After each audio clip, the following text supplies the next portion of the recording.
people. I thought General Zaluzny was the adult and was credible, not only to the Ukrainians and the Ukrainian public, but to the Russian high command. Well, I'm not sure about the last part of you're credible to the Russians. I just don't know what they think.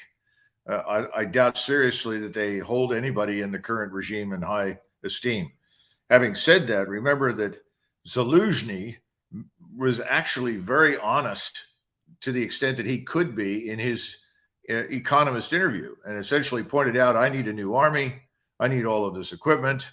If I don't get it, I'm probably not going to be able to withstand what's coming from the Russians. But now he's back in the saddle, and he's been told to get back online and back on board. And the mantra is, we're killing Russians, by the hundreds every day. We're winning. We're doing well. But you know, as well as I do, they're now pressing teenagers into service. We have photos of them and video coming out over various internet sites, which is tragic to say the least. 16-year-old boys. It's not only tragic, and as you pointed out to me in some private emailing you and I did, where are the NGOs? Where are the non-government organizations that are humanitarian to prevent this? And it's probably, I don't know how old these kids were. The kids that I saw, their faces looked 14, 15, 16. It was hard to tell because they had military gear on, but they didn't shave yet. Let's put it that way. Absolutely. Yeah. It's got to be a violation of international law and clearly European human rights, which is pretty sensitive on the use of children in the military. But beyond that, is it not telling of how desperate Zelensky is? Well, if he's conscripting 15 and 16-year-olds? Of course, but to this, you've also got to add the fact that they are desperately seeking foreign fighters now. The foreign fighters are becoming very, very important to them because they just don't have experienced NCOs and officers anymore. They're bringing in raw talent with very little training. And of course, you have this man, Milburn, the retired Marine Lieutenant Colonel, who came out and gave an interview and talked about how desperate the Ukrainians were. And he talked about the heavy losses and frankly, why he was pulling out his mercenary training group. So I think at this point in time, it's really up to the Russians. The initiative is passed to them. The weather is in their favor now, and there's nothing to stop them from attacking whenever they want to by the middle of January. What is the status of the 300,000 or so, more or less, reservists called up to duty back in the fall, trained, armed, transported, ready to go? I'm assuming trained, armed, and transported and ready to go. Leave that to you to correct me. No, I think so. Understand that I do disagree a little bit with some other analysts. Scott Ritter has argued it's going to take longer to get them ready. I think they're integrated now. As I said, they're getting the 2 weeks of freezing temperatures. Okay. There is no reason why they cannot attack. And everything that's been happening down in the Donbass, everything that happens with these missile strikes that go in day after day, is all about shaping the battle space, making it safe, if you will, for the maximum offensive power of the Russian army. All right. In the interest of fairness, and because this is television, and because I like, or it's streaming, because I like to stir the pot, we from time to time have others on than you and Scott Ritter, even though you and Scott are you have other people on? I'm shocked, Judge. Are our favorites. This is a person, longtime friend of mine, longtime CIA guy that our audience loves to hate. And I asked him, Jack Devine, about the 300,000 Russians. It's a long answer, but he gets around to answering it at the end. Gary, doesn't he have about 300,000 called up, uniformed, now trained reservists about to enter the theater of war? And if he does, wouldn't that overwhelm the Ukrainian forces? He had 180,000 in the last round. I mean, that's not chicken feed, right? And you looked at it. They weren't armed properly. Where did they get the new arms? Where did they get the training? How did they get so battle ready in 6 months? You're looking at Ukrainians have been fighting for almost a year now. They're as tough as nails. Their strategy, their planning. You're going to send a lot of rookies in Do they have gas? Do they have logistics? 300,000. They're going to just march in. They're going to use air power. I mean, do they want to fight? We know what wars are like when people do. They went into Afghanistan. My goodness. I mean, full-blown Russian army went in and was driven off by sheep herders. And why? Because and I'll tell you firsthand, the Russian soldiers did not want to fight in Afghanistan. Are they really going to fight in Ukraine? I mean, it's like almost like a civil war, and it's unprovoked. We'll see how. Look at the Iraqi army. How many troops are in the Iraqi army, Judge? 300,000 armed by the United States. Where did they go? They went home. So size isn't the story. All right, Colonel, I saw you chuckling on the monitor. What do you think? Well, I Jack don't know. is always going to mouth the party line. I don't know. Maybe Right. this would be against the law. Maybe they clip the pensions of CIA officers who've retired and failed to mouth the company line. I don't know. Well, I don't know. I don't see this man as someone who knows much about Russians or Ukrainians. His comments about Afghanistan are really very misleading. The Russian, if we go back and look at the Soviet forces that went into Afghanistan at the beginning, they were overwhelmingly Russians. They went in there and they very rapidly established themselves. Then the subsequent follow-on forces were overwhelmingly reservists that came out of Central Asia, Uzbekistan, Tajikistan, Kazakhstan. In other words, nearby places. And frankly, these people weren't terribly interested in fighting what was there. But having said all of that, our so-called Iraqi army vanished almost overnight, whereas the Soviet-trained forces held forth for a couple of years after they left, and so did its government. Does he have a point when he says the 300,000 don't have the will to fight? Or No. are these 300,000? I mean, what are we talking about? Are we talking about like National Guard guys who have jobs during the week and they train 1 weekend a month and two weeks a summer like here? Or are we talking about hardened professionals? Well, first of all, unlike most of your National Guardsmen in the United States, all of these 300,000 have served inside the Russian army. They That's have very been important. on active duty. Yeah. And anywheres from 3 to 8 years. And so what they've been going through is essentially updating their training, updating them on the various modernization programs, the equipment that's available. And they've been training for winter fighting. And they've been training very, very hard. The other thing is, I don't think this man really understands anything about Russians or Ukrainians. First of all, we all know Ukrainians are tough. I grew up with them, and I know their war record. They've always been very, very fine soldiers. That's not open to debate. But it doesn't matter how good you are when you're up against overwhelming firepower and you take enormous losses, which is what's happened. On the Russian side, anybody who thinks the Russians are weak is crazy.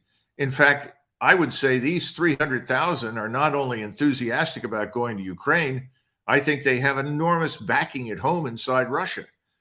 All the words on the atrocities committed by Ukrainian forces against Russian troops have filtered out to the population, despite the fact that the Putin government has tried to clamp down on it and suppress it, largely because they're afraid of what this anger could produce in Russia against Ukraine.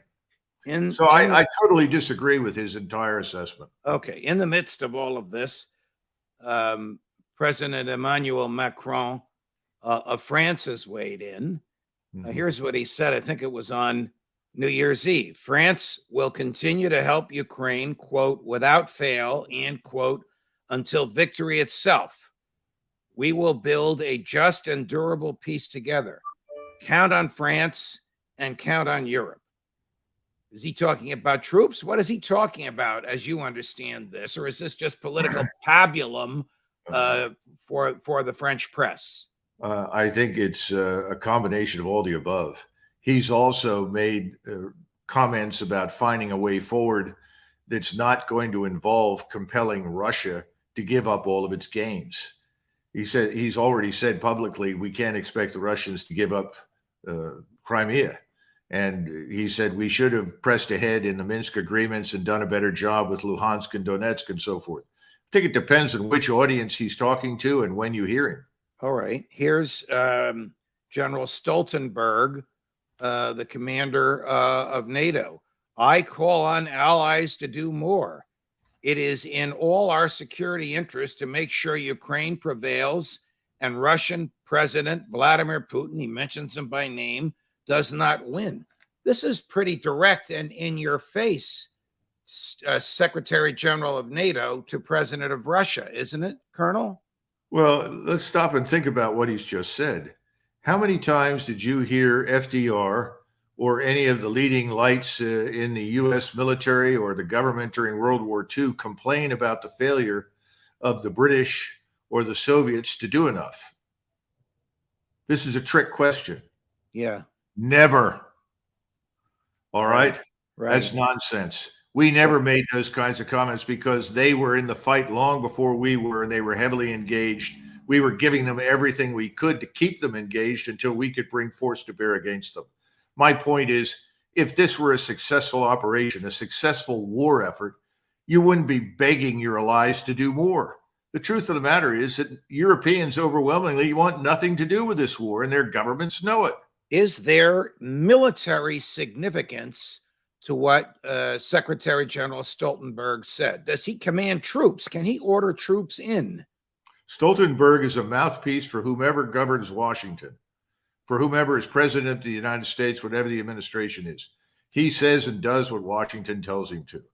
And he can snap his fingers, he can crack his whip, but you can't create armies and forces out of nothing. It takes a long time to put people into organizations, into formations, train them, equip them. This is not something you do quickly. Frankly speaking, that's why we've been waiting for several months now, watching the Ukrainians impale themselves on Russian defenses, because the Russians are doing exactly that. They're getting ready all of these massive military formations to attack. So what if we start going down the list? And the French army is designed to conduct safaris in North Africa. The British army is smaller and less capable. You know, the United States Marine Corps is larger and better equipped and better organized to fight than most of the European forces. The Poles are now bringing up, we think, 200,000 men. I'm told they've already got 90,000 mobilized, and they're trying to get them ready so that they can build their army up, presumably to defend Poland. But I worry about other things, as we know. Well, General, I am very concerned about Poland. You and I have discussed this. You know this better than almost anybody. There's 90,000 Poles on active duty. There's 40,000 Americans intermingling and training with them. They are just they are just west of the Poland-Ukraine border. Now you tell me that this crazy president of Poland, who thinks that somehow Crimea is going to go back to Ukraine when this is over, is about to add 250,000 more troops. Oh, absolutely. That's where the hair trigger could occur, in my view, that would start World War III. What do you think? Well, here's the other thing. The Poles see themselves as a great nation that has been deprived of its opportunity to be great.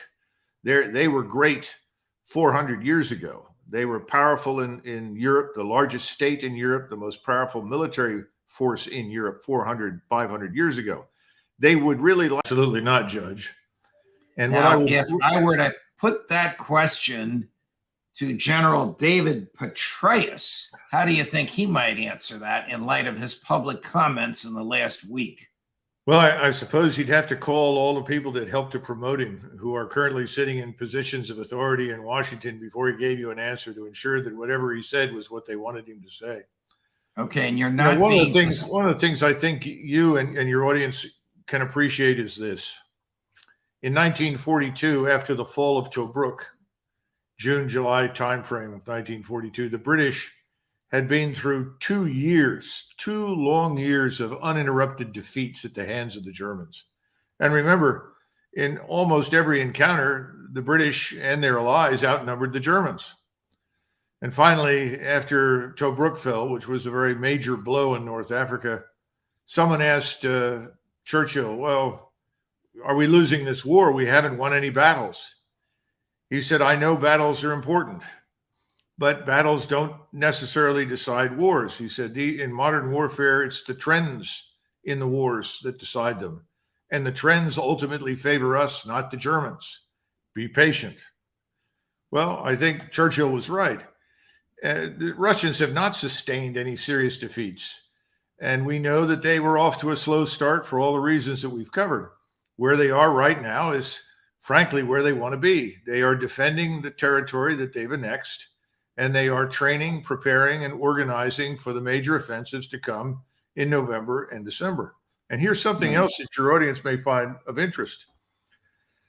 The 300,000 man mobilization is over, in the sense that those 300,000 reservists are now inside the Russian armed forces, and they're integrated and they're being prepped, trained, whatever you want to call it. But the mobilization has not been suspended.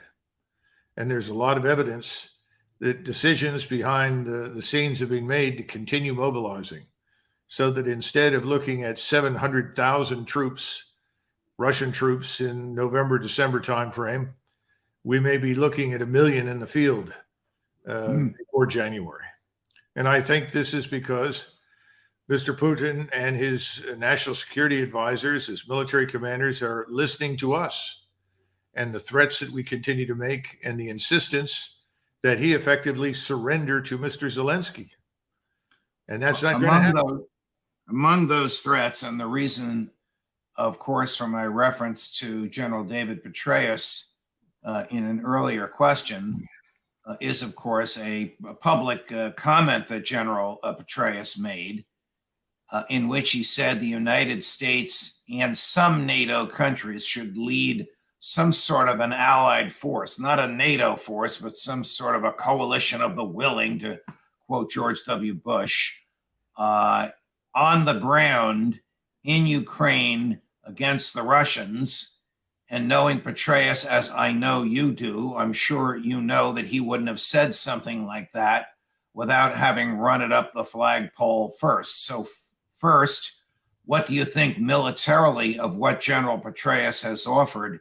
And secondly, who, since he's a civilian now, up the flagpole would he have run this past? Who else wants this? Does the Secretary of State actually expect his boss, the President of the United States, whose administration is tottering on the brink and whose physical existence is tottering on the brink, to put American troops on the ground? I'm asking you a lot all at once. I'll let you take those balls and run with them.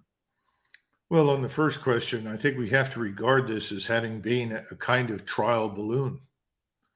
In other words, Petraeus was given this material and told to run with it, because the people in Washington are interested to see or hear what kind of a response, if any, they get from the American people.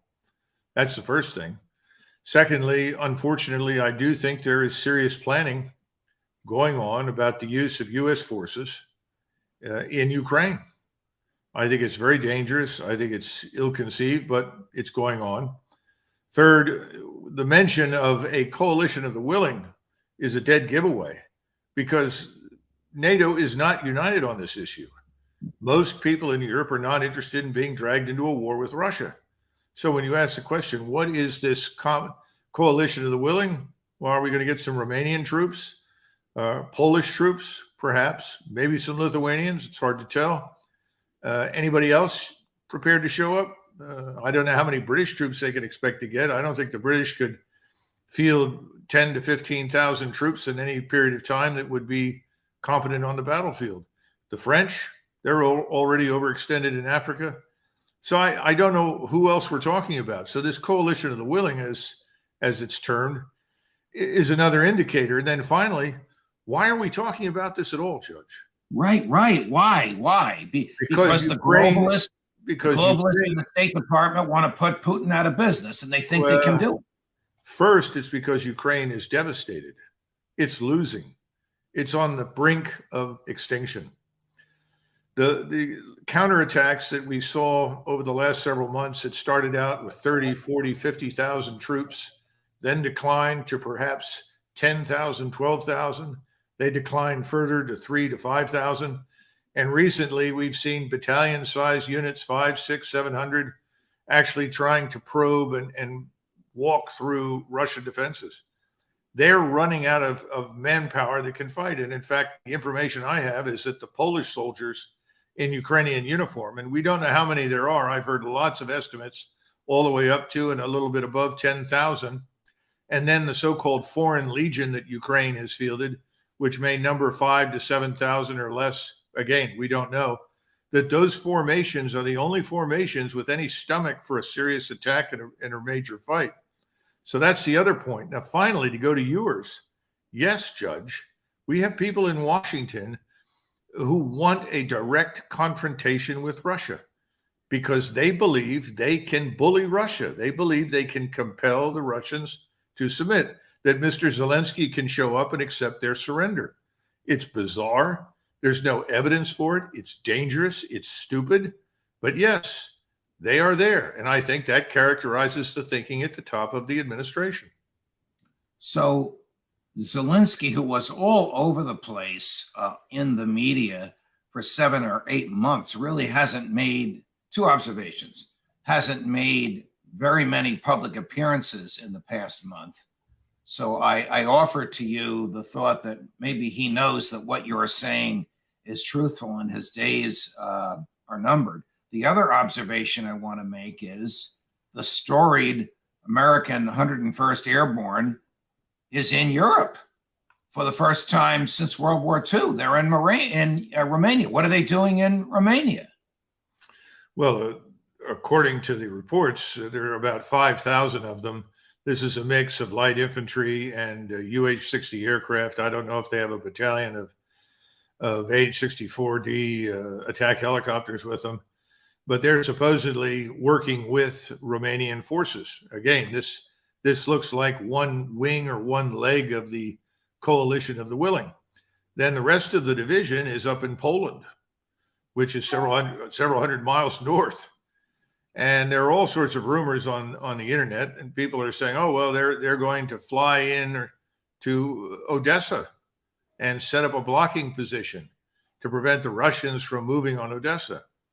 And they'll be reinforced. Okay, I find it hard to believe that we would be quite that stupid, because Odessa is very definitely on the menu for the Russians. It's a Russian city, a Russian-speaking city. It's never been Ukrainian. And they are going to retake it, just as they're going to retake Kharkov for the same reasons. And that's probably where they would stop normally. But if this happens, I don't think the outcome will be a positive one for the United States and its coalition of the willing. And then, of course, the question is, if we sustain heavy casualties and we are seen as losing, are we then going to turn to nuclear weapons? Because as I've said repeatedly on this thing, I have never seen any interest on the Russian side in the use of a nuclear weapon. I've seen nothing to indicate it. The statements that have been made were always made in response to us, response to anyone who questioned whether the Russians would respond if they were attacked with a nuclear weapon. And they made it very clear that they will. And this is the problem with this limited nuclear war business. But I think now the danger is we could walk into this. And as I tried to point out in that short 1,000-word op-ed, we're not ready. This is sort of get set and go in whether you're ready or not. And we're not ready. The infrastructure isn't there. The tons of ammunition are not on hand. The force sizes don't make any sense. I mean, we keep saying, well, the Russians were stupid when they went in, they made all these mistakes. Well, the Russians at least went in there with a goal of not killing fellow Orthodox Slavs. That was a goal. Didn't want to kill them. All right, that didn't quite work out as they'd hoped. But now we're talking about going in, and we have no such guidelines or constraints, but we don't have the forces. And we're now saying, well, the Russians are building forces. Well, there's a reason for that. This place is the size of Texas. If you don't have several 100,000 troops, you're not going to be able to dominate it. How are we going to do this? I think it's insane. Something else that you alluded to in your fascinating 1,000-word op-ed to which you just made reference was the War Powers Resolution. In my view, a profoundly unconstitutional piece of legislation, but it's never been tested in the courts. And it means that we could all wake up some morning to find Joe Biden on television saying, by the way, last night, 50,000 American troops entered the fray in the Ukraine war. And there's nothing the Congress or anybody could do about it for 90 days. Then he reports on it, and they can stay another 90 days. Then he needs congressional approval. But for half a year, for 180 days, he has, in my view, the constitutional power that Madison and company expressly reserved for the Congress in his own hands. He can choose the target and wage the war, which makes him a prince. Madison was adamant about separating war-making power from war-waging power, but this terrible piece of legislation, which President Nixon vetoed because he thought it crimped his style rather than expanding his power, another argument for another time, gives Joe Biden that authority.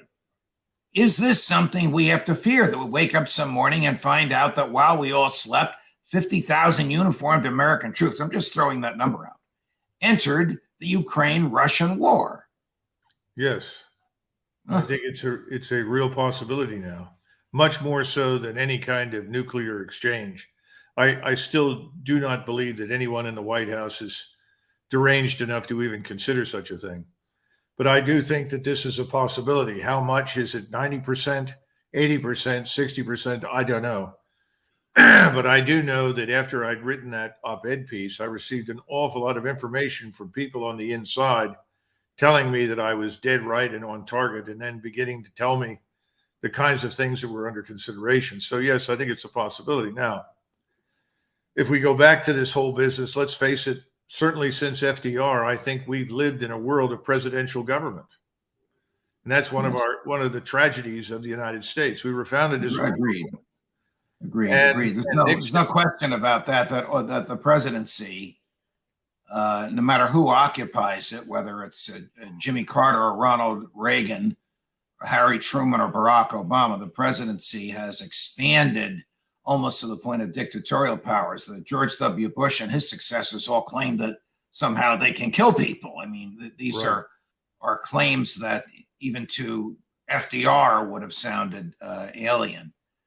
But I have heard nothing other than from you and our colleagues who've been critical of General Petraeus from his statement. Now, you say it may have been a trial balloon. Were they expecting tub thumping in support of it? Or were they expecting silence, because no one wants to be the first one behind Petraeus to say it's time to put American troops in harm's way? I think they're most interested to see if there is any public reaction. The people that govern in Washington are really accustomed to a quiescent, compliant public. I mean, how often do people take to the streets to object to things that we do overseas with the American military? The last time I remember any serious opposition to anything being done overseas was during the Vietnam War. And people say, well, see, that's because we had a draft. Not really. It took years before they finally went to the streets and objected to the Vietnam War. How long were we in Vietnam before anything happened? 3 years. Right. So the problem is that most Americans on any given day aren't interested. And so what you get as a consequence of this is what you have now.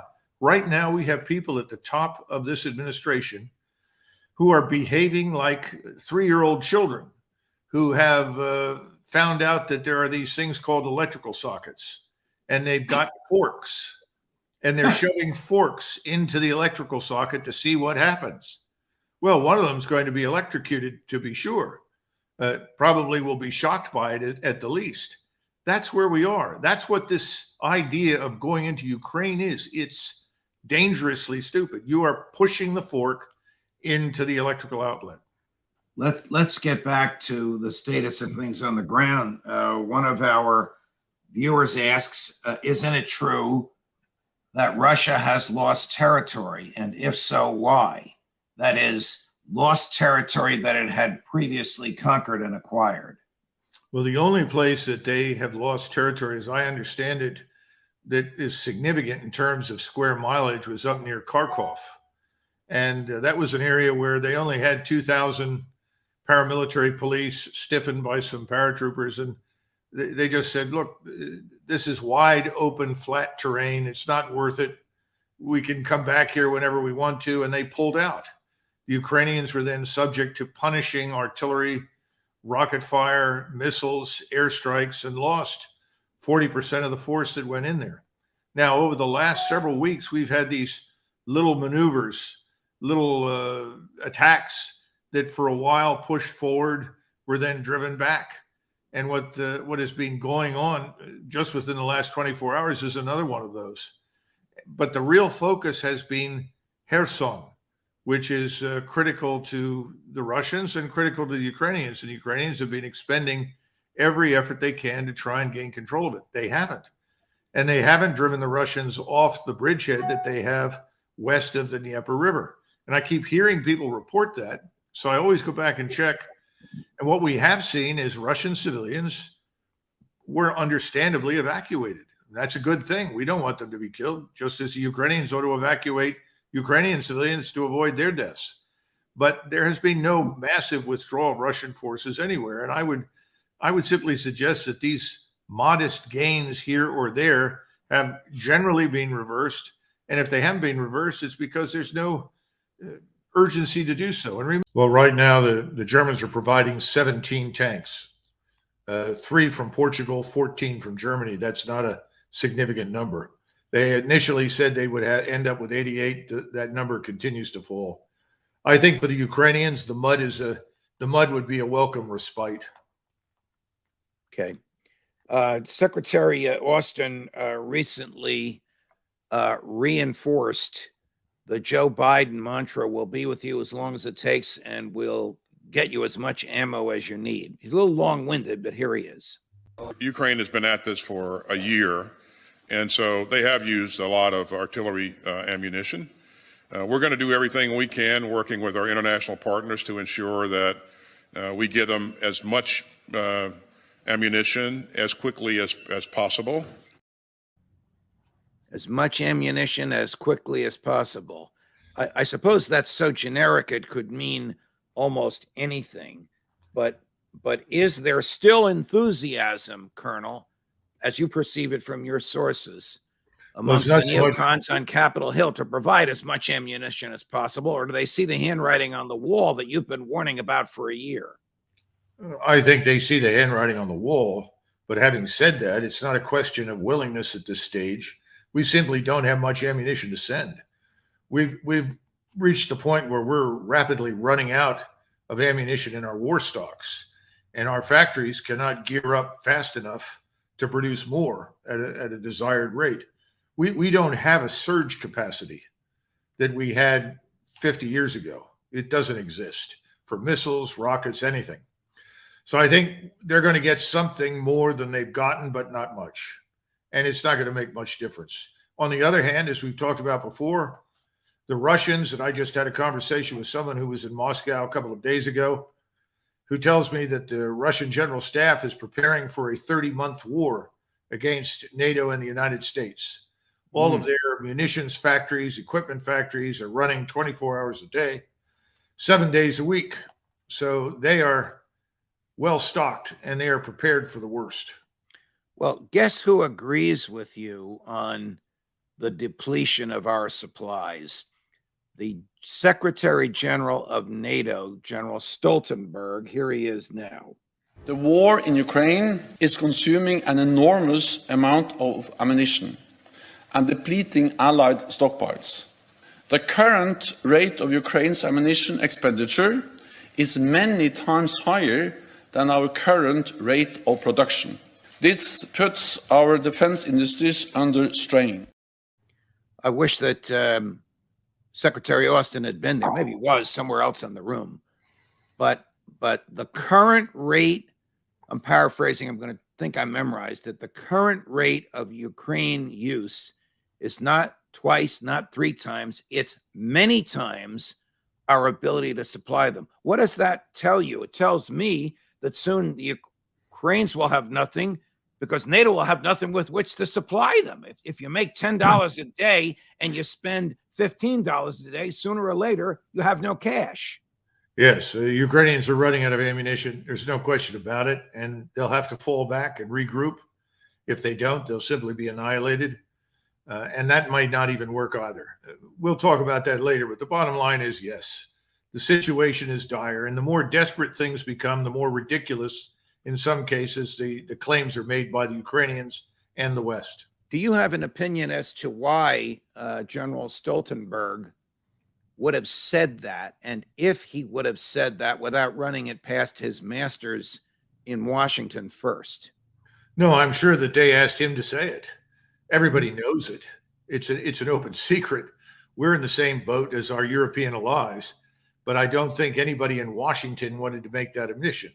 So they simply said, Secretary Stoltenberg, please, emphasize this point. Again, it's a statement of desperation. Please, please, please send whatever you have. We're running out. That's not a good thing. General Milley, who was standing right next to Secretary Austin when he made the comments that we just ran a few minutes ago, you better be sitting down, Colonel, says Russia has lost. Take a listen. NATO and this coalition has never been stronger, and Russia is now a global pariah, and the world remains inspired by Ukrainian bravery and resilience. In short, Russia has lost. They've lost strategically, operationally, and tactically, and they are paying an enormous price on the battlefield. Your comments, Colonel. Well, I think he's gotten down Jake Sullivan's talking points very well. Unfortunately, none of them, equate to reality. Russia is hardly a pariah. If it were a pariah, its economy would be in ruins, and its economy is going gangbusters because everybody in the world is ready to do business with Russia except us and some of our European allies. And even there are lots of cracks in that system. Otherwise, I think whatever they tell you about the Russians, you should just turn around and apply it to the Ukrainians. They talk about no morale, no leadership, poorly trained, all this sort of business. Doesn't apply to the Russians right now. It applies to Ukrainians. It's very sad. It's a tragedy. And as you say, we've all seen this coming, but no one is willing to stand up, admit to it, and ask for talks with the Russians, sadly. Do you see some sort of a shift going on here? I mean, these comments by General Milley were so forceful. They were literally 180 degrees from what he said 6 months ago before they slapped him on the wrist. I mean, what does he gain by saying this? I can't imagine that any serious professionals like you, or even the people, the other generals and colonels that work for him, would take seriously what he just said. And yet he said it before an international audience, and it was broadcast all over the world. That clip we just gave you was broadcast all over the world yesterday.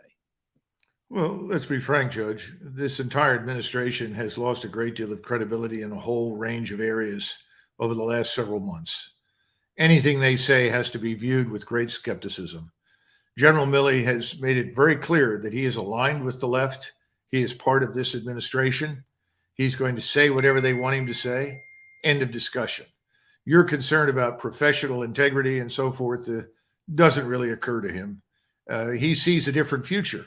Remember that when these people retire, there are lots of wealthy left-wing oligarchs that will provide income for them and take care of them. The objective here is to meet that test. Please reward me for what I'm saying when I retire. That's all. But you know him. Does he mean what he says, or is this an act intended to audition for the type of post-military retirement job he'd love to have, the one like his boss, Secretary Austin, had at Raytheon? Well, I'd say it's the second, not the first. He's very definitely interested in the income. I don't know him personally. I have only met with him once, and I only know him by reputation, which was never very good in the Army. This is not somebody that was known for standing up and taking any tough positions under any circumstances. This was a man who was always willing to get the job done. Yes, sir. 3 bags full, as we say. So he's doing what he's done throughout his military career. I mean, is this the type of person, is this the mentality and the character of human being, much like General Petraeus, that rises to the top in today's military? Yes. I mean, definitely. This is not Joe Biden's fault. This is culture that's been going on in the military for generations. The politicians rise, not necessarily the best generals. Well, if you go back to the 1930s, Look at the senior officers in the ranks of the French army. They were all very much like Petraeus and Milley. And of course, they failed miserably. And if you go and watch any of the documentaries, you'll have plenty of French officers that are younger, obviously, in many cases, or lower rank will come on and say, well, the politicians liked easy commanders. They wanted lapdogs, people that would go along, people that don't brook opposition. And listen, that's what we have. Tell us what you can about the Russian onslaught that's coming. We know that President Putin is giving what's described as a major speech on the 22nd of February. That's a week from today and 2 days before the anniversary of the commencement of hostilities. Would he be prepared to say, oh, by the way, there's 250,000 troops that just crossed the border? And if he were, would we know that ahead of time from intelligence sources, that a number that of human beings that massive is in one place at one time? Well, Judge, I thought it was the 21st. Correct me if I'm wrong. Oh, I'm honestly going by a writer. We get hundreds and hundreds, sometimes thousands of messages per episode when you're on, and I'm going by what the writer has said. Sure. So well, I think it's the 21st. What is happening right now is that we're seeing advances designed to effectively secure the axes of advance for the mobilized force that is being marshaled in the South. Now, what's the mobilized force? Well, we're looking at 250,000 right now of the Russian combat troops. Some of them are south and a little east of Zaporozhye when you look at the map. Others are just behind Bakhmut, which they are waiting for the Wagner military group to clean up. And then the other group is over near Liman, which is just east of Kharkov. And there, remember, we talked about three major concentrations, one in Western Russia, one down in the south, and one up in Belarus. The one in Belarus is sitting quietly, but is prepared, whatever comes.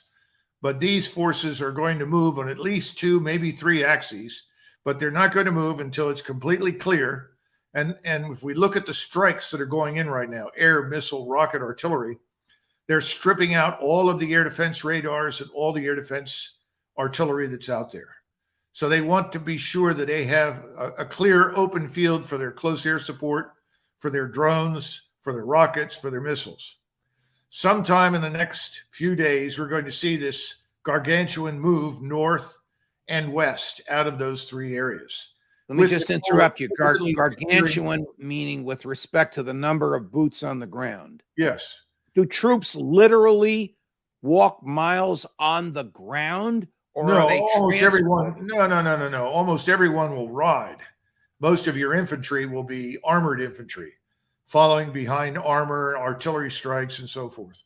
So no, people are not walking at all. Now, you've seen elite light infantry from the Russian side confront Ukrainians in places like Bakhmut, Ugledar, elsewhere. You're now going to see the thing change with the armored force moving forward because the terrain favors fields of fire and the kind of rolling open terrain that is good for armor. And this is perfect for the Russian way of warfare. That's what we're going to see. But it's going to be an incremental rollout. Remember, the majority of the forces the Russians are now moving forward are not bloodied. These are not people with lots of combat experience. On the contrary, many of them are fresh recruits or reservists that haven't seen much, but they are under the command of experienced combat officers. That's what counts. And thus far, they have been moved up to the line, exposed, brought back repeatedly, shifted back and forth. They've practiced their maneuvers. They're ready to go. So once these last remaining strong points on the edge of the Donbass are gone, then we'll see them move. And their goal is everything east of the Dnieper River. In other words, everything from the Russian border to Kyiv. Right. I want to make you laugh a little because we're talking about very serious stuff. So my former colleague, because he did work at Fox for a while, and then ABC, and then CNN, and now News Nation, Chris Cuomo is over in Ukraine, and I did what I thought was an excellent report interviewing young Ukrainian, either recruits or conscripts. Colonel, when I say young, I'm talking about 16 or 17 years old. In his report, he showed them doing serious military drills, and then he interviews one of them who speaks English, who tells him at his age, he has been to the front lines, he has seen blood and death, he's not afraid of it himself. Is there some age, I should know this, either internationally or legally in Ukraine, below which human beings cannot be put into battle? Well, there should be, but there won't be, because it depends on how desperate the state is to survive. Right now, the Ukrainian state is desperate to survive. So they're going to reach down very, very low. But there are a couple of things here, Judge, that should be mentioned. Just because some of these kids may be 15, 16, 17, doesn't mean they can't be effective. In fact, there's a lot of history that suggests that they can be very lethal. We talk about our landings in Normandy, and when we faced the 2nd Waffen-SS Panzer Corps, we were complaining about all these veteran soldiers. In reality, more than 85% of the soldiers were under the age of 19. And they fought ferociously, and they inflicted 3 casualties for every one that they took. These are German soldiers or American? No, Germans against us and the Against British. us. Wow. This was June of 1944 and July of 1944. Now, my point is this. Young soldiers that have never seen action are frequently much braver than those of us that have seen action, simply because we've survived some encounters. We know how lethal it is. They don't. So I believe the young man. But the sad truth of the matter is that no matter how brave you are, no matter how much willpower you may possess, against overwhelming, accurate, devastating firepower, it's pointless. All right. Overwhelming, accurate, devastating firepower is what the Russians are going to bring to bear. Your analysis is so astute. But the reason I said I was going to make you laugh is because of our person on the other side of this, Matt Van Dyke, who's physically present in Ukraine and who comes on once a week.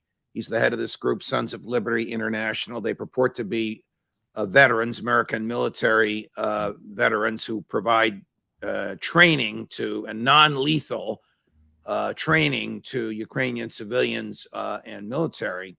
When I asked him about the morality of conscripting young people, he basically said it's a day in the park for them. And I got angry when he said that because I didn't believe it. But I want you to watch this clip, and then I look forward to your response. How could someone refer to a draftee in the Ukraine military as having the time of his life? That's just death and blood and gore. Believe me, it's not a summer resort. believe me, in most cases, that is not the opinion of most conscripts. But the one conscript that I know, it gave him purpose. It gave him camaraderie. He was actually pleased that he was serving his country. Colonel, this is worse than propaganda. This is utter bullshit. Well, in defense of Mr. Van Dyke, he said this is the one conscript that he'd spoken to. So let's be a little understanding. He spoke to one. That may well have been the attitude of one conscript. But right. Frankly, towards the end of the Second World War, all of the European nations that were engaged in the fighting were running out of manpower. There wasn't much enthusiasm in the last 6 months of the war to go out and be killed after just a minimum training and equipping. So I have trouble with that. The other thing is that I know that the SBU, the NKVD equivalent on the Ukrainian side, is rounding up and sending deserters back to the front. And they've got lots and lots of deserters. Many of them are very young, and they have executed some of them as an object lesson. So I think things are much worse on the Ukrainian side than obviously Van Dyke is willing to admit, and many others will. Let's switch gears to the balloon. The balloon that captured in the American imagination and people staring in the sky for hours 2 weekends ago. Mm-hmm. A person you and I know of, Gordon Chang, from time to time on Fox News, holds himself out as an expert on China, argues that the balloon flew over Malmstein Air Force Base, where approximately a third of America's land-based intercontinental ballistic missiles are stored. Then it flew near both the Warren and Minot Air Force bases, which house the remainder of America's Minuteman wings. Then it passed close to Whiteman Air Force Base, home to the nuclear-capable B-2 bomber, and then Offutt Air Force Base, headquarters of the Strategic Air Command. Quote, this path suggests China is gathering intelligence for either a first or second strike on America's nukes, close quote. Should we believe this stuff? The short answer is no. First of all, you don't steer balloons. I'm sorry, but it's very difficult. Once you launch the thing into the atmosphere, the predominant winds have a bad habit of moving it wherever it wants to go. Secondly, I talked to someone at the U.S. Weather Service, and they told me that the path taken by it was roughly equivalent to where the jet stream goes across North America. That it went over those areas is probably not necessarily deliberate. It simply worked out that way. And again, assuming this thing was collecting intelligence, I have great doubts about that. I'm prepared to believe in many things, but I don't think it can collect much. They have 300 satellites, 100 of which are military. There's no shortage of opportunity for the Chinese to find out anything they want without relying on something like a balloon. And then we haven't even talked about something mentioned in USA Today, which is about the thousands of Chinese in our university and corporate laboratories, the thousands of Chinese who come here illegally to the southern border. We've had 5 million illegals enter the country since President Biden took over. All of that is infinitely more important. So no, I don't think so. And I think he's discarding the reality that the Chinese were the first to adopt a no first use. And they mean it. And if you look at the structure of their nuclear arsenal, they are not postured to deliver a decisive first strike. They're postured to deliver a certain second strike. General Stoltenberg said that he thought the balloon was a joint Russia-Chinese operation. Do you know, or have you heard any evidence of that other than Stoltenberg's opinion? No. I think anything that you hear at this point about these balloons is, you should be skeptical. And that is probably the funniest one I've heard yet. You know, let's spread the blame for the evil balloon around and insist the Russians had a hand in it. Again, the Russians have more satellites than the Chinese. It's just crazy nonsense. Okay. The destruction of the Nord Stream pipeline, when it happened, President Biden, Secretary of State Blinken, Deputy Secretary of State, I'm not certain of her title, Victoria Nuland, we know who she is, we know what she's done in the past, all said the Russians did it. President Putin truthfully said, what are you, crazy? Why would we do that to our own industry? The Americans did it. Cy Hirsch, he of Watergate, CIA spying, domestic spying, My Lai massacre, Pulitzer Prize fame, probably the best, all right, Bob Woodward, don't get mad at me, the best investigative reporter in the United States, comes up with a lengthy piece with 3 sources, that's his reputation for every allegation in there, demonstrating President Biden ordered explosives put down there in June and the explosives detonated in September. He had the explosives put there by Navy SEALs, military, planned by CIA intelligence, triggered by CIA intelligence, so he can claim it was intelligence and not military. Have you ever heard of an American president using intelligence and military resources to attack an ally, Germany? That's a good question. I have not heard of that. It's the first time that we've done that, I guess, and that's very unfortunate because Germany didn't deserve it. I'm not sure it should have happened one way or the other. It was effectively an act of war, in my judgment, under international law. Yes, Colonel, it might have been a war crime because they attacked a non-military target for a non-military purpose. Well, that's true. You know, we haven't been very good historically in tracking those things and holding anybody accountable for them, but I'm sure you're probably right.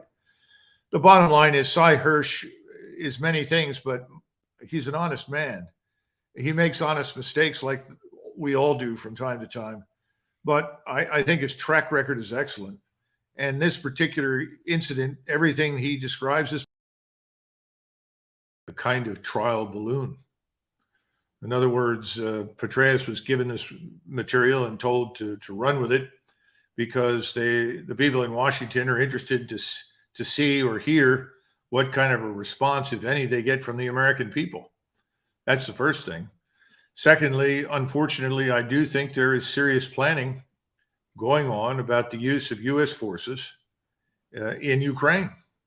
I think it's very dangerous. I think it's ill-conceived, but it's going on. Third, the mention of a coalition of the willing is a dead giveaway because NATO is not united on this issue. Most people in Europe are not interested in being dragged into a war with Russia. So when you ask the question, what is this coalition of the willing? Well, are we going to get some Romanian troops, Polish troops, perhaps, maybe some Lithuanians? It's hard to tell. Anybody else prepared to show up? I don't know how many British troops they can expect to get. I don't think the British could field 10 to 15,000 troops in any period of time that would be competent on the battlefield. The French, they're already overextended in Africa. So I don't know who else we're talking about. So this coalition of the willing, as it's termed, is another indicator. And then finally, why are we talking about this at all, Judge? Right. Why? Because the globalists in the State Department want to put Putin out of business, and they think they can do it. First, it's because Ukraine is devastated. It's losing.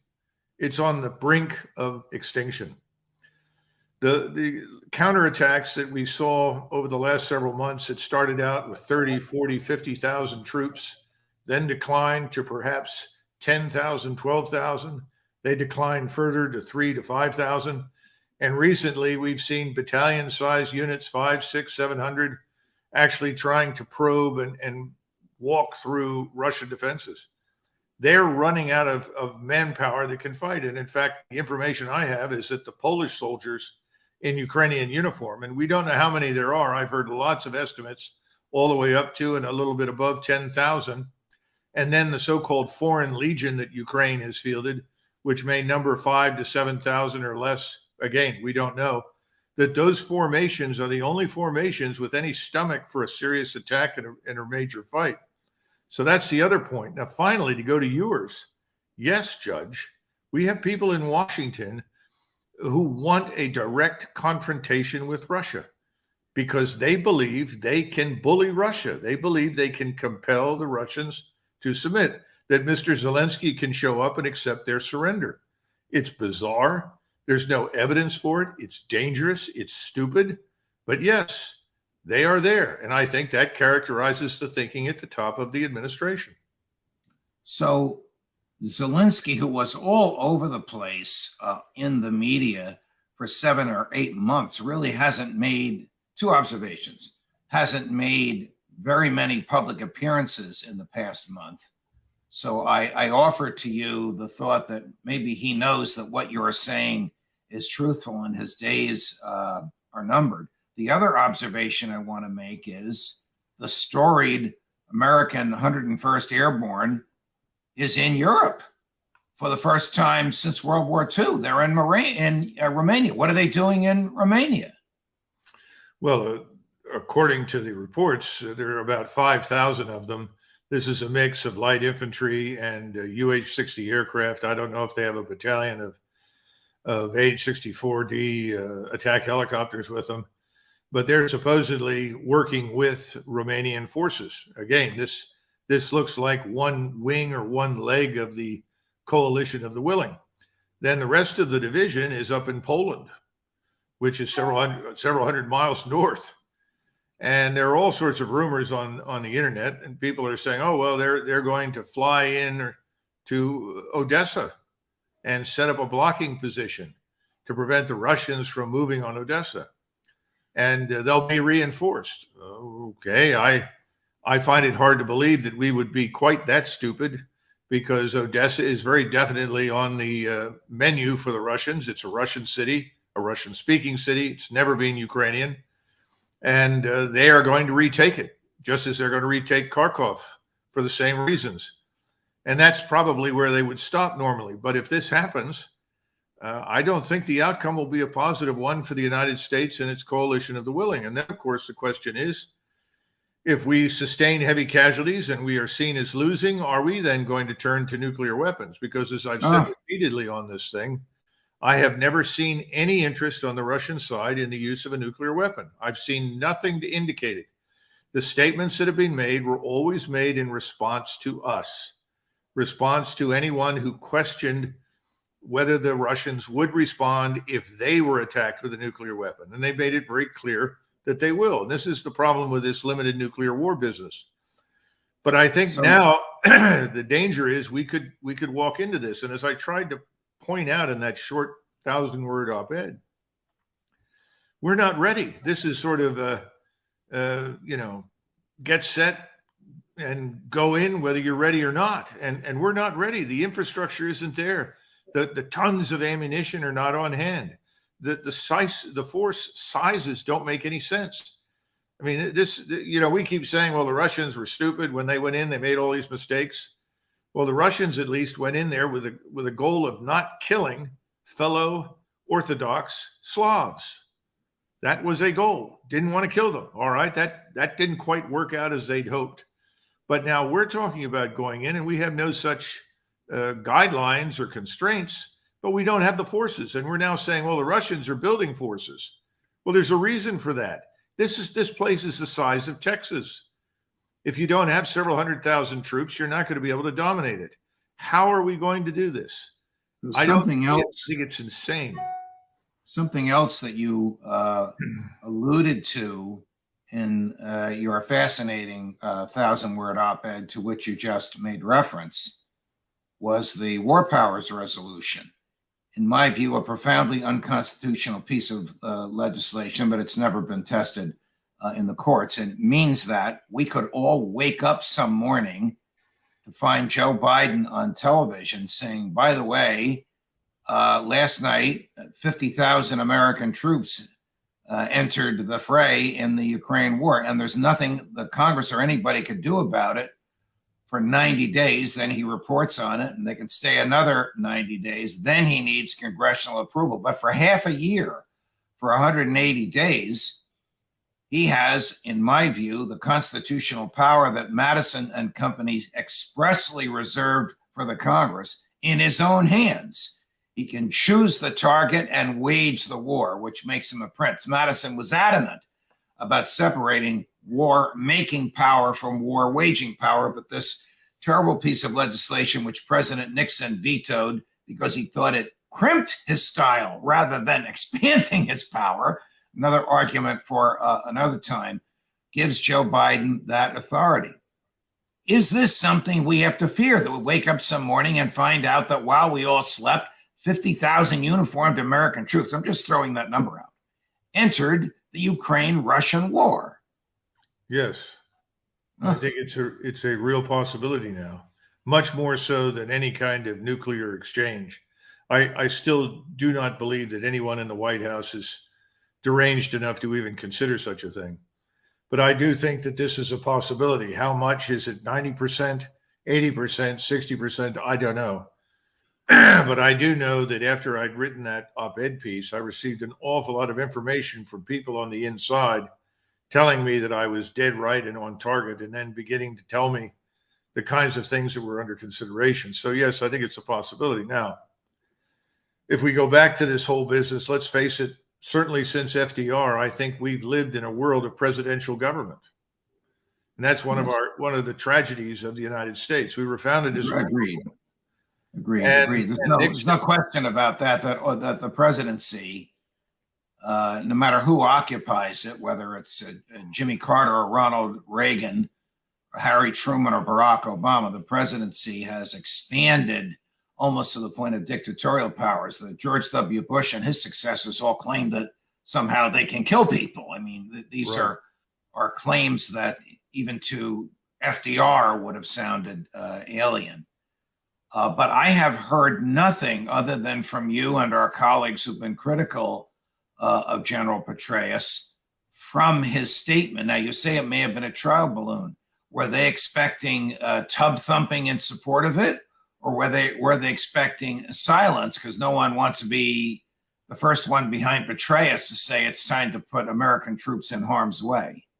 I think they're most interested to see if there is any public reaction.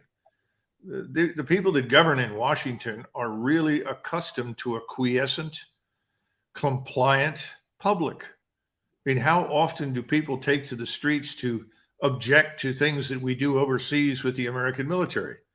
The last time I remember any serious opposition to anything being done overseas was during the Vietnam War. And people say, well, see, that's because we had a draft. Not really. It took years before they finally went to the streets and objected to the Vietnam War. How long were we in Vietnam before anything happened? 3 years. Right. So the problem is that most Americans on any given day aren't interested. And so what you get as a consequence of this is what you have now. Right now, we have people at the top of this administration who are behaving like 3-year-old children who have found out that there are these things called electrical sockets, and they've got forks, and they're shoving forks into the electrical socket to see what happens. Well, one of them is going to be electrocuted, to be sure. Probably will be shocked by it at the least. That's where we are. That's what this idea of going into Ukraine is. It's dangerously stupid. You are pushing the fork into the electrical outlet. Let's get back to the status of things on the ground. One of our viewers asks, isn't it true that Russia has lost territory? And if so, why? That is, lost territory that it had previously conquered and acquired. Well, the only place that they have lost territory, as I understand it, that is significant in terms of square mileage was up near Kharkov. And that was an area where they only had 2,000 paramilitary police stiffened by some paratroopers. And they just said, look, this is wide open, flat terrain. It's not worth it.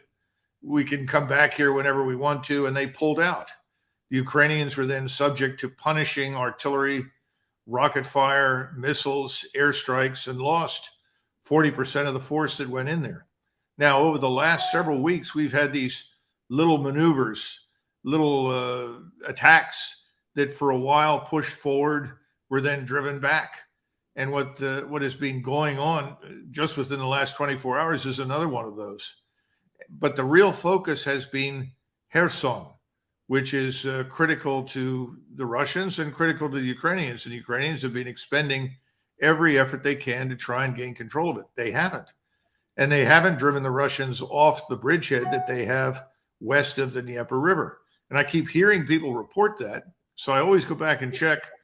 And what we have seen is Russian civilians were understandably evacuated. That's a good thing. We don't want them to be killed, just as the Ukrainians ought to evacuate Ukrainian civilians to avoid their deaths. But there has been no massive withdrawal of Russian forces anywhere. And I would simply suggest that these modest gains here or there have generally been reversed. And if they haven't been reversed, it's because there's no urgency to do so. And remember, behind these front lines right now, most Americans don't know this, there are groups of Russian forces with the best equipment available of between 50 and 80,000 men training behind these lines down in southern Ukraine, also behind the lines up in western Russia or eastern Ukraine, and then up in Belarus. So it looks like we see the evidence for 3 major axes as a minimum emerging, involving hundreds of thousands of troops on the attack. That's their focus. They're not worried about a few kilometers here or there of open, flat terrain. What is, if you know, what is life like in the formerly Ukrainian areas now under Russian control? Is this like when the Nazis entered Paris and somehow the SS was working with the Paris police and somehow the SS found compliant French politicians to run the machinery of city government? So who runs government? Who runs the schools? And is there day-to-day normal life and commercial activities going on in these four regions that a year ago were subject to Kyiv and now are subject to Moscow? Well, the areas that they're currently under Russian control, the principal dead horse at the top of the menu is NATO, which continues to be treated as this sacrosanct holy relic. And frankly speaking, internally, it's in complete disarray. It's falling apart. And Americans, I think, sense it, and it's falling apart for all the obvious reasons. You've got economic problems in Europe compounded by all the sanctions imposed on Russia. And while our sanctions have no doubt had some impact, let's be frank, the blowback from the sanctions we've imposed on our European allies has been horrific. And now the Russians have simply announced that they will stop exporting any oil or gas to Germany until further notice. I think that's going to hit a lot of other Europeans. There are problems inside NATO. The Italians were trying to help the Germans with oil and gas, and they too are in a difficult position. And as a result, Draghi has been under severe criticism and is probably going to be forced out. Macron is always been on thin ice, and I think more so now than ever. The problem is that the European peoples are suffering. They're overwhelmed with the immigration problem. We've got 900,000 more Ukrainians pouring in on top of millions of Muslims. Criminality is out of control, and it's not being reported in the press, but the people that live there know what's happening. And there's a sense that why Russia? If you're an Italian or a German and you look at Russia, so wait a minute, I don't see Russia as evil incarnate, and it doesn't pose a threat to me. And of course, they're right. So what does President Biden and what do the internationalists around him, Tony Blinken, Secretary of State, and his colleagues in the foreign ministries in Europe, what do they really want NATO to do? I mean, do they want to see NATO troops on the ground in Ukraine or, God forbid, in Poland or Estonia fighting Russian troops because they see this as a means to either degrade the Russian military or get rid of Putin once and for all? Well, very quick answer on the first one. No one in Europe is interested in committing its forces to a fight with the Russians. They don't see any reason for it. Most of what we call military establishments in Europe are gestures. They're facades. Most of these forces haven't seen any real action against anybody for decades, and they're certainly not up to taking on the Russian military. I mean, remember, the Russian military was this hopelessly inept, incompetent organization that has now withstood 150 days of continuous fighting and crushed the Ukrainian military establishment virtually out of existence, to the point where the Ukrainian government's going to have a tough time just surviving, especially if we stop funding it, which is what we're effectively doing. We've made Ukraine the 51st state. So, no, that first part is nobody wants anything to do with this war, and they know they're not prepared to fight it. As for the rest of it, I think they have went along with Biden's notion that somehow or another this would force Mr. Putin to resign and create a catastrophe in Russia. And they believed it. And now they've gotten an education. Russia has an abundance of resources. It's probably the country in the world that is richest in resources. It's not going to go out of business. And Mr. Putin's popularity ratings are through the roof in Russia. All the Russians see him as defending Russia. Does there come a time when the American government recognizes that the sanctions were a disaster, that they're hurting American business enterprises? They're not at all deterring Putin. All these Russian oligarchs' yachts that were seized, that was just for show. Yeah. Is there a time when Tony Blinken and company realize we're on the wrong track and we got to get out of this? I think privately they recognize that they are very much on the wrong track. I think they are taking alarmist phone calls from everywhere, from Stockholm to Berlin to Rome, Paris, Madrid. So I think they know that. The problem is they have no plan B. There was never any serious thought given to this whole process. In other words, what was the objective to begin with? No one had a stated objective except to build up the Ukrainian military to not only present a threat to Russia, but to potentially recapture Crimea and harm the Russian military. this is fanciful nonsense that never made any sense. So there is no plan B. So I think they're going to do what you would expect these ideologues to do, which is double down on what they're already doing and then hope against hope that they can outlast this. And I'm not sure that they can. I mean, my recommendation, frankly, is send Nancy Pelosi to Kiev and let her sort it out and just leave her there until it's fixed.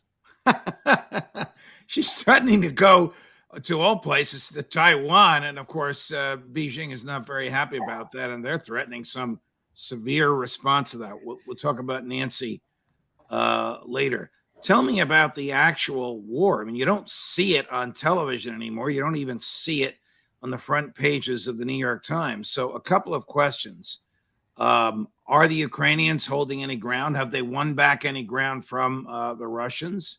No. Have they actually used American military hardware to attack Russian hardware that is already inside Ukraine? So they're part of Ukraine is bombing another part of Ukraine. And where does Zelensky stand in his stability as the head of the Ukraine government? Well, as you know, Zelensky now fired Bakhanov and several other people that were in charge of the security services. Very senior people. Yeah, it looks like, the last days of Pompeii. The volcano has erupted, and now he's looking for people to blame for the lava flows that are pouring through the streets. So I think that's part of the problem. I don't think Zelensky is really in charge of a great deal anymore. He's got a force out there. The nationalists are trying to control what's left of it. They're rounding up deserters and either shooting them or forcing them back into action. But the truth is the Ukrainian forces are defeated. They can't regain what's lost. Most of the Russian army has been withdrawn, Judge. I'm talking about the combat force. They have been resting and refitting for the last few weeks. And the fighting in Donbass, which was always the critical portion of this operation, because that's where the Ukrainian forces were located, has been done by Chechen forces, separatist forces that have taken heavy casualties, and mercenaries. Those are the ones backed by massive Russian artillery, regular army artillery, but the regular army combat force that we saw at the beginning, that's been resting and refitting. And I think they're preparing for a massive offensive to finish off this war once and for all. And again, Putin is not interested in crossing the Dnieper River and going into Western Ukraine. But I think he will roll up to the Dnieper to a certain point, and I think he still wants to gain control of Kharkov and Odessa. All right, but as you point out in your piece, Worshipping Dead Horses, Putin cannot tolerate a free and independent Ukraine, much less a Ukraine that's a member of NATO, because that's a permanent 24/7 threat to Moscow. Am I right? Well, have I grasped properly what you wrote in this piece? Well, not completely. I mean, it can be free and independent as far as he's concerned. It cannot be a puppet of the West. It can't be a platform for attack against him.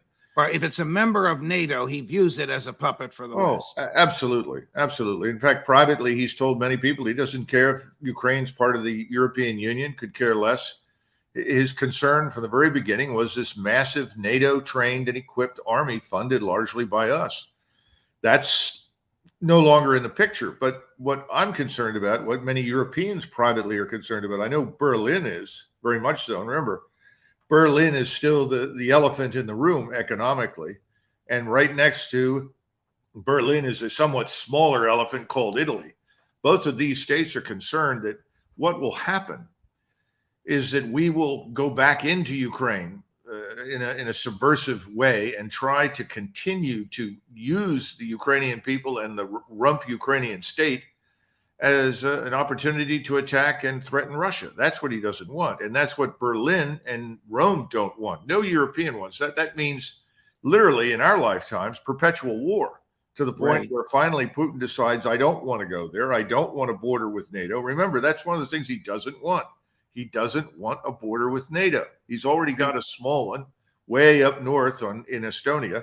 He doesn't want it. So if he can't live with the situation because we make it impossible, well, then, you're forcing his hand again. I think it's time for this to end, and I think the Russians are going to try to do that over the next 30 days. What are U.S. intelligence senior members of the intelligence community advising the president? If you know, are they telling him what they think he wants to hear? Or are they telling him what you've just described, that this is a lost cause, it's over with, you better get the hell out and get out now? Judge, the thing for all of your viewers to keep in mind is that presidents always get the intelligence they want. Even if it's not truthful. Yes, yeah, absolutely. Because we've lost our sense of proportionality. If you think that you are invulnerable, invincible, and more powerful than everyone else, then you think you can afford to ignore things like the truth when it suits you. This has gotten us into a lot of trouble now, I think, with Russia, because Russia is not Iraq. Russia is not Afghanistan. It's not Libya. And, we're talking now, I listened to the former Secretary of State Pompeo essentially describe the apocalypse, the unification of Russia, China, and Tehran into one iron alliance that we should then set out to crush. I mean, this is the sort of madness that is rampant in Washington, and it presupposes that we are more than we are. In other words, we are not the nation, Judge, as you know, that we were in 1991. Right. 30 years ago, we were a very different country than the country today. And there doesn't seem to be any willingness to admit that and figure out that we've got serious problems here that need our attention. By the way, that's true for Western Europe. One of the problems that you point out in your piece, Worshipping Dead Horses, you sort of pivot from explaining the uselessness and weakness of NATO into serious problems with the American military, which have been visited upon it by the attitude of current leadership, the Biden administration, with respect to promoting people on the basis of race and gender who are not the most qualified, and establishing the sort of woke atmosphere in the military that people like you and I and people watching us today laugh at when we see happening on college campuses. Now you're telling me or telling your readers that this is happening in the U.S. military. Have they considered the long-term effect of this nonsense? Yes. Unfortunately, I think they have, and I don't think they understand just how debilitating it is. On the one hand, you have a president who is more warlike, frankly, more aggressive, more bellicose than any president I can remember in my lifetime when he talks about Russia. Not China, but Russia. Right. It's unbelievable. George W. was bellicose, but not with respect to Russia. Never. Absolutely not. And the key thing here is that while we have all this bellicosity on one side, we're systematically devastating the armed forces on the other side. How to tell us how the armed forces are being systematically devastated? Well, the imagine American armed forces. Imagine you have a group of soldiers, sailors, airmen, and Marines. Doesn't matter, but I would think certainly soldiers and Marines. And you announce that the commander has been removed, and you have a new commander. Your new commander is Tiny Tim, with the ukulele in the flowered shirt and the long hair. Why, this is crazy. He has kind of a uniform on, but this is crazy, Colonel. Yeah, but that's essentially what you've got. And says, look, Tiny Tim is one of the finest people we've ever met. And by the way, he's transgender, but you've got to take showers with him because he deserves the opportunity to take showers with you, even though he's transgender. And he may not wear a skirt all the time, but he's wearing one today. You have to tolerate all of this. This is important, and this is what makes us free. This is what we're talking about with diversity. And then the other thing is, I'm sorry, you're not a woman. You're not black. You're something else. You may be white. You may be, Asian, Northeast Asian. We're not interested in you. We don't care how well you have performed. We don't care how many years you've served. We don't care about your performance under fire in combat. We're interested in Sheila over here and moving her forward because we want a new force that is radically different from the one you're in. All right. When the government, and I realize there's some metaphors and exaggerations in there, but it's largely a summary of what's been happening. When the government does that, does it think in the long term, we don't use a draft anymore. We really need volunteers. We need thousands of volunteers every year. And our base for volunteers are young, virile men who really don't care about woke and don't want wokeness imposed on them, whether the young men are white or black or Hispanic or brown or whatever they may be. My point is, does the Biden administration leadership in the Pentagon recognize that imposing wokeness on the military will have a catastrophic effect on recruiting in the long term? I think they've already seen it. We're already confronting this catastrophic impact on recruiting. We can't recruit the people that we want. And their attitude is it doesn't make any difference. We'll just drop the standards.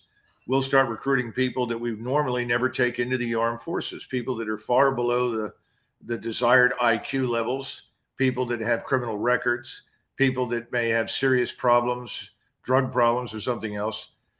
This is already happening. So again, I think they view it as none of these things matter anymore. We live in the era of push button warfare.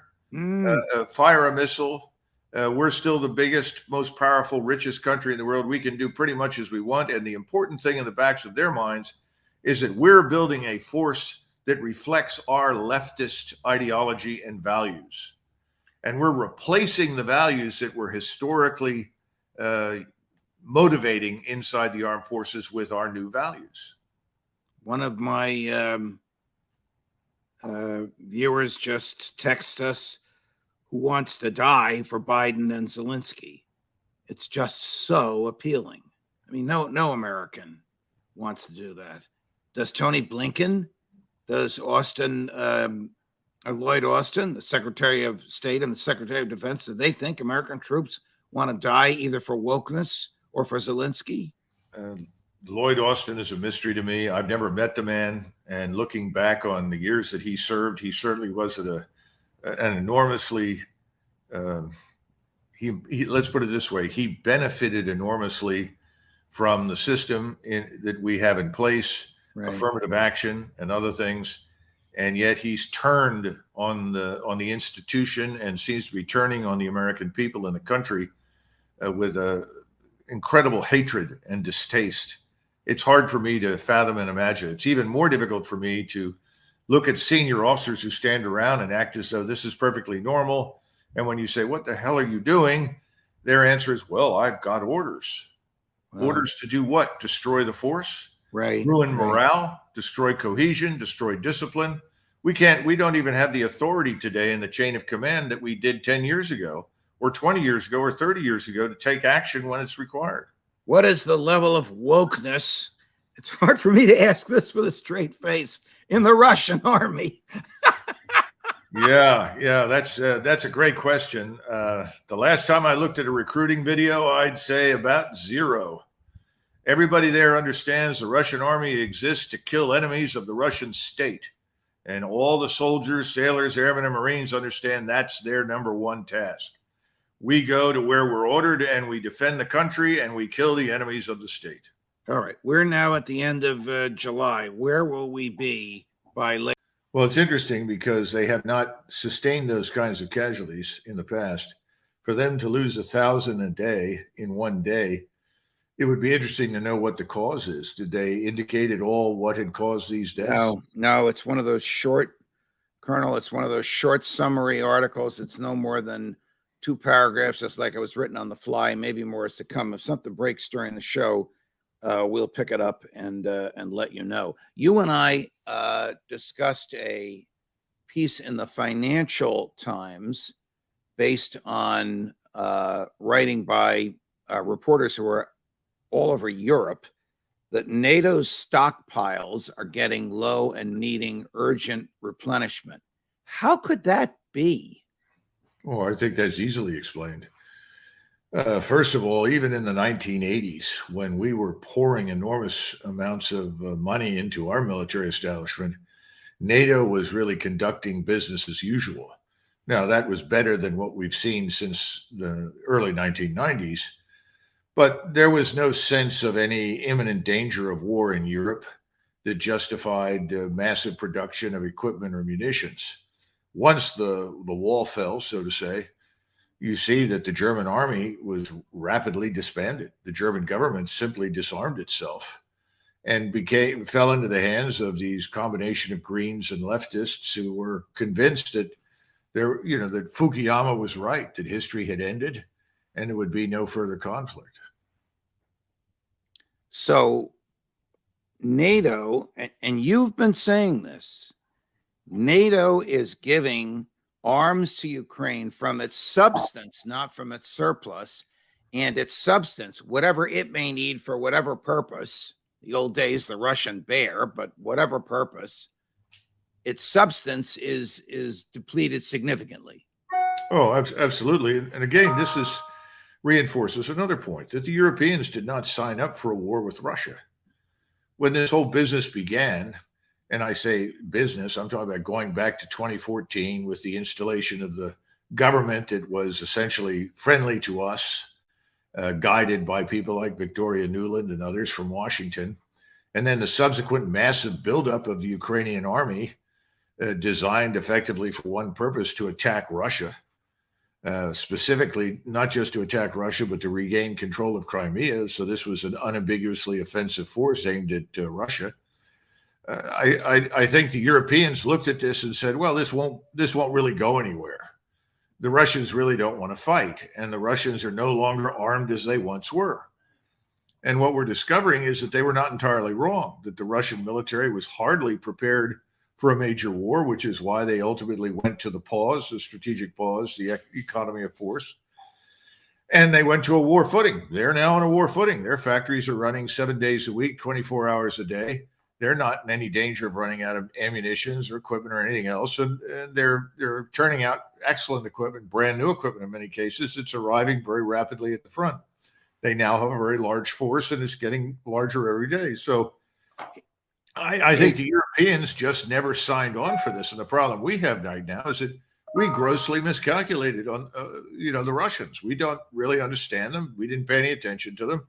We're staring strategic defeat in the face. Have our supplies been depleted, and Absolutely. are they in need of replenishment, the Americans, to the same extent that NATO's are?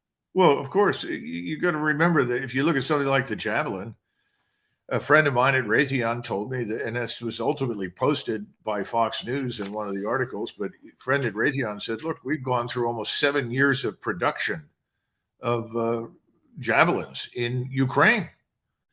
It takes time to build these missiles, whether it's HIMARS or Raytheon's other products like NASAMS and so forth. All of these missiles are very complex, high-tech weapons.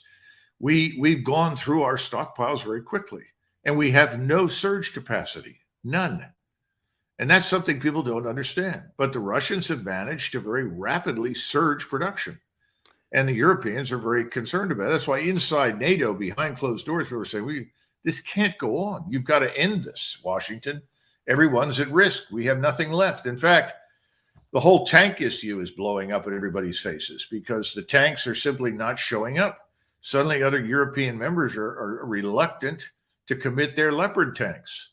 And if I were sitting in their shoes right now, I would feel the same way. Why would I send my armor over there? I might, in their minds, they say, well, once Ukraine is destroyed, we have to be able to defend ourselves. And I think they're right.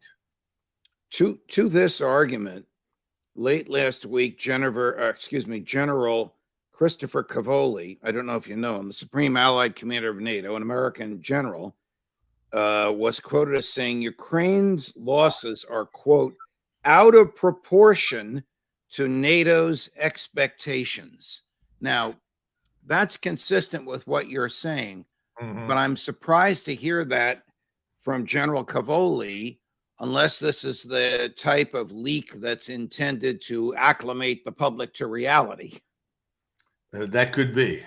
Cavoli is the Supreme Commander, Europe, and what he says is certainly going to have a huge impact in Europe. Most people in the United States won't pay any attention, but everybody in Europe will. And so in that sense, you could be right that he's signaling that this is not going to go on. We cannot sustain this. He's not going to come out and say it, but I think that's his message. Would someone of General Cavoli's position, an American four-star, but commanding American and foreign troops to the extent that he's commanding them, you can tell me what that means, in Europe, have needed the permission of the State Department or the Defense Department or the West Wing to make a statement that profound? Absolutely. It would have to have been vetted in the White House as well as with the Office of Secretary of Defense, and I suspect the Secretary of State. He also used a phrase, and maybe this is military science 101, I don't know. Precision can beat mass. Can you tell us what that means? Well, I did not necessarily use that. No, phrase. you didn't use it. General Cavoli did. Yeah. Cavoli is not wrong. What you need, though, is the following: wars are won and have been won, certainly for the last century plus, by accurate, devastating firepower. Your ability to direct accurate, devastating firepower against the enemy at a place and time and space that makes his position hopeless. Let's put it that way. We have precision. Unfortunately for us, so do the Russians. So do the Chinese. This monopoly that we had for years on precision munitions is gone. Now what the Russians are demonstrating is that they understand that you need both. You want precision munitions, precision missiles, precision rockets, but you want huge quantities of them if you're going to win. So Cavoli is trying to sort of be on both sides of the equation. He said, well, precision can beat mass, yes, under certain circumstances. But if your opponent has precision and mass, probably not. And that's the case with Russia right now. Wow. You and I also talked about some of the behavior of Ukrainian agents and recruiting officials. I don't know if they're military or not, lowering the conscription age to 16. Now, everywhere in the world, a 16-year-old boy is a boy, not a man, not a fully developed man, and too young for the military, but I guess not too young for Ukraine. You and I shared a video. I don't know how old this kid was, 14 or 15, was literally kidnapped right in front of his mother's eyes and shoved into a military truck. They were just walking down the street. What is this going to do for the morale of the people in Ukraine? Is it common or is it isolated? And has the conscription age in Ukraine, this is almost child abuse, been lowered to 16? My impression is yes, it has. And there are multiple sources confirming that this is the case. And there's lots of evidence being posted by Ukrainians all the time about the true situation. There are pictures of Ukrainian soldiers that are obviously, 15, 16 years of age. So there's no doubt that this is going on. But I think this is part of the larger picture. The Russians went into this economy of force, and they maximized the effectiveness of their connectivity between space-based and terrestrial-based ISR, intelligence, surveillance, reconnaissance, assets above, and gun systems, rocket systems, missile systems. They've inflicted terrible casualties. Whole year groups of Ukrainian men are dead and are gone, have been annihilated. And at the same time, you have this much smaller population from which to draw on, as I talked about previously. There aren't 37 million people in Ukraine anymore. The areas that Zelensky controls, there are perhaps 18, 19, 20, 21, 22 million, which is roughly the size of the population of the Netherlands. That population is mostly male, I'm told, because lots of old men, women, and children have left the country. But still, the men that are there are not all able. Some of them are in advanced age, and lots of them are children. And so they're in desperation turning to this. This regime is at the end. It really is. But it's not going to give up. It's going to fight to the bitter end, and it's going to sacrifice whatever it can to stay in power. But when will Joe Biden and Tony Blinken and Lloyd Austin and Jake Sullivan, the people that presumably are making these decisions, recognize what you just said, that the regime is at the end? I think that for all intents and purposes, that message was delivered weeks ago from the Department of Defense to the White House, and it was rejected. Yeah. Period. They're rejecting reality in deference to their political needs. Well, guess we'll hear that in the State of the Union tonight. Well, I'm sure you'll hear an entirely erroneous picture. I mean, someone asked me today, how did we end up like this? I said, well, we've had 40 years of Cold War, at the end of which the Soviet Union fell apart and we emerged, if not victorious, then certainly healthy and well, and we avoided global war, which was our goal for 40 years. In just 1 year, we faced defeat in Ukraine through this proxy war, but more important, we're on the threshold of a potential confrontation with Russia, something that we worked for decades to avoid. So I guess the answer to your question, Judge, is it doesn't look good. We're not going to admit failure. No one will say they were wrong. The Russians love anniversaries. February 24th, of course, is the anniversary of the beginning of this military incursion. Does, from your sources, Colonel, does President Putin have his hundreds of thousands of reinforcements ready to pour in to eastern Ukraine and begin marching and killing and destroying on their way west? Yes, they're ready. That's why I thought that by now they would have already pulled the string, so to say, and have moved north. But the shaping attacks that have been going on down in southern Ukraine have essentially set the Russians up for multiple axes of advance from the south, up towards Zaporozhye, up through the Bakhmut area, and further east up along the border with Russia. I don't know which one they're going to take. Maybe they'll take them all, but that has worked. Why they have not already attacked, who knows? I mean, one thing I'm sure Sorovikin realizes and Gerasimov realizes is that their strategy of enticing the Ukrainians to attack them relentlessly has worked. Ukraine has been bled white. And they may be saying, well, there's no reason to rush. We can wait another 3 or 4 days. Let's wait for additional ammunition. Let's wait for additional whatever it might be. Remember, logistics is important. And they want to push forward ammunition, medical support, more firepower, all of those kinds of things. And it may be they want to push some more forward. But the truth is they could go right now, and there's not much to stop them from going straight north and on the eastern side all the way to Kiev. Have you seen any evidence of demoralization amongst the Ukrainian troops because of their vast casualties? Anecdotally, you go on Telegram and you look at the things that are being posted in Ukrainian by Ukrainians, and yes, there's plenty of evidence for it. There's no question about that. Also, the hatred and hostility is growing for Zelensky, as more and more Ukrainians are blaming him for the just let me debacle. stop you. Is this hatred from the public, Ukrainian public, from the military, or both? Well, I'm talking primarily about soldiers in the field, but that may also apply to the population. I just don't have access to that in Western Ukraine. I don't know what they think there. But soldier-wise, oh, absolutely. And they're also looking at very corrupt leadership.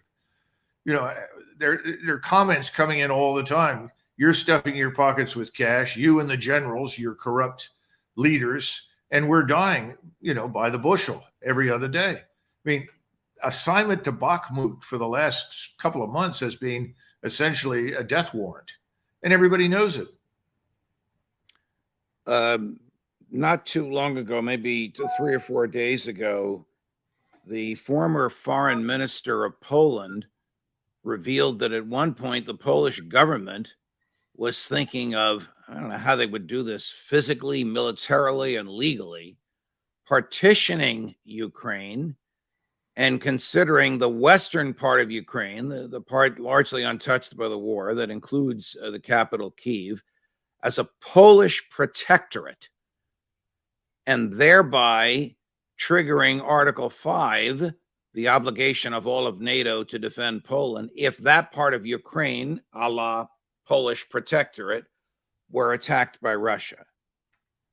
I mean, this just sounds, to me, crazy. It almost sounds like the justification Hitler used to combine Austria to Germany to protect Austria, even though the only people Austria needed to be protected from was him. Although most Austrians disagreed, and they were quite happy to join the German state. I think Hitler's a bad comparison.